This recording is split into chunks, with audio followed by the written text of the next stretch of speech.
Meron tayo ditong apat na Dino oil, 4 na litro. Ayan, Dino oil na synthetic.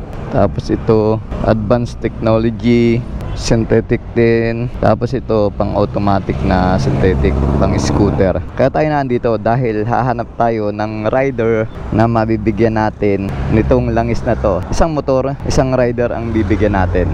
Ito rider, delivery. Kuya,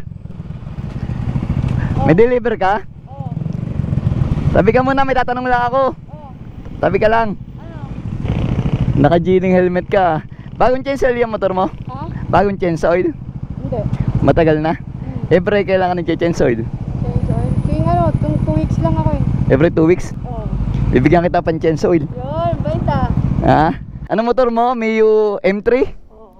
M3. So itong bagay sa'yo. Yun. Thank you. Automatic na 80. Ibig sabihin pang scooter yan. Yan, Dino oil.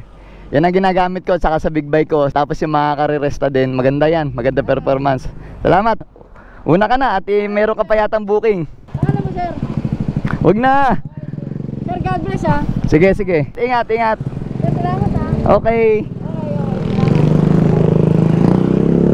Ayun no, sayang yung isa hindi natin napara. Mas maganda yung pinipili kong ganon, yung medyo luma na. Kasi kapag luma na ang motor, ibig sabihin mas madami na silang maintenance na na-encounter. Kaya sa ganitong paraan, kahit papaano, medyo malaking bagay na rin sa mga nagdi-deliver.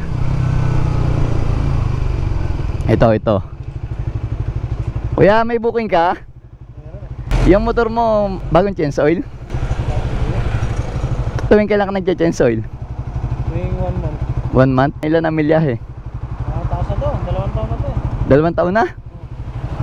Bigyan kita pang change oil. Uy, salamat. Ito, bigay ito ng Dino oil. Ayan, Dino oil. Yan yung ginagamit ko sa big bike, saka dito sa Raider. Tapos sa mga pangkarera ko. Saktong-sakto yan, 1 liter para sa'yo. Salamat. Ingat brother. Thank you. Kumusta kita? Ayos naman. Tama na pala. Pangatlong buwan ba? Matumal ang booking ngayon. Galing sa bakasyon eh, ano? O sige, ingat brother. Salamat. Thank you. So 2 rider na lang yung ating hahanapin dahil meron pa tayong 2 litro dito. Mas pinipili ko din yung mga gano'n na bumibiyahe dahil nga yun ay naghahanap buhay. Oh, ito. Balikan natin. Signal tayo rito. Nakita nyo naman, naghahanap buhay. Matumal. Kuya! Tanong ko lang, na-change oil mo na ba yan? Matagal naman ang na-change oil? Oo. Tuwing kailan ka nag-change oil? Hindi madalas kasi yung madalas kong hindi nagagamit to eh. Wala lang project ako sa trabaho eh. Doon ko lang nagagamit.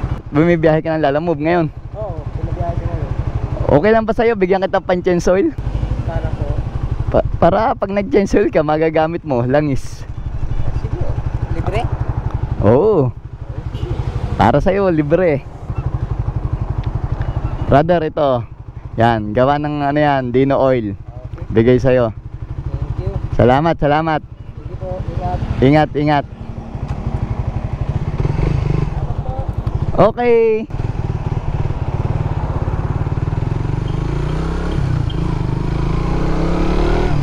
Medyo hindi tayo na-entertain ni Kuya. Busy siya sa kanyang booking siguro. Hinahanap niya yung didelivery niya. Siguro ayun na yung kanyang drop off. Ang location nga pala natin ng paghanap ay sa loob ng BF Homes Las Piñas. Ito, boundary na ng Parañaque to. Dahil tayo ay papasok na sa trabaho. After nito, pamimigay natin, diretso na tayo sa trabaho. Ito, isang tong palingaling nga. Tatanungin natin. Kuya! Nabiyahe ka? Hindi po, kakain muna ako. Kakain ka muna. Oo, bakit po? Matagal mo naman na-change oil yung motor mo? February lang. Tuwing kailangan nag-change oil. Kasi nabiyahe ka parang move it eh, ano? 2 months. Every 2 months? Araw-araw biyahe, every 2 months? Baka matuyuan yan. Hindi naman totally na as in araw-araw naman eh. Oo. Pag yung... Di bali brother, ano? Yung susunod na change oil mo, sagot ko na. Uy. Bibigyan kita ng pan-change oil. Langis na pan-change oil. Ito din yung ginagamit ko sa big bike ko at saka dito din sa Raider ko. Oh, thank you. Ayan oh. 1 liter yan, saktong-sakto yan sa'yo na scooter. Gawa ng Dino Oil yan, made in Thailand. Thank you, boss. Salamat, salamat. Ride safe, brother. Sana dumami ang booking mo. God bless po. Thank you. Ingat, ingat. Thank you. Thank you. So ayun mga boss, tapos na yung 4 na litro na ibigay natin lahat at sana napasaya natin sila kahit papano. Kita naman sa kanilang mga ngiti na sumaya sila.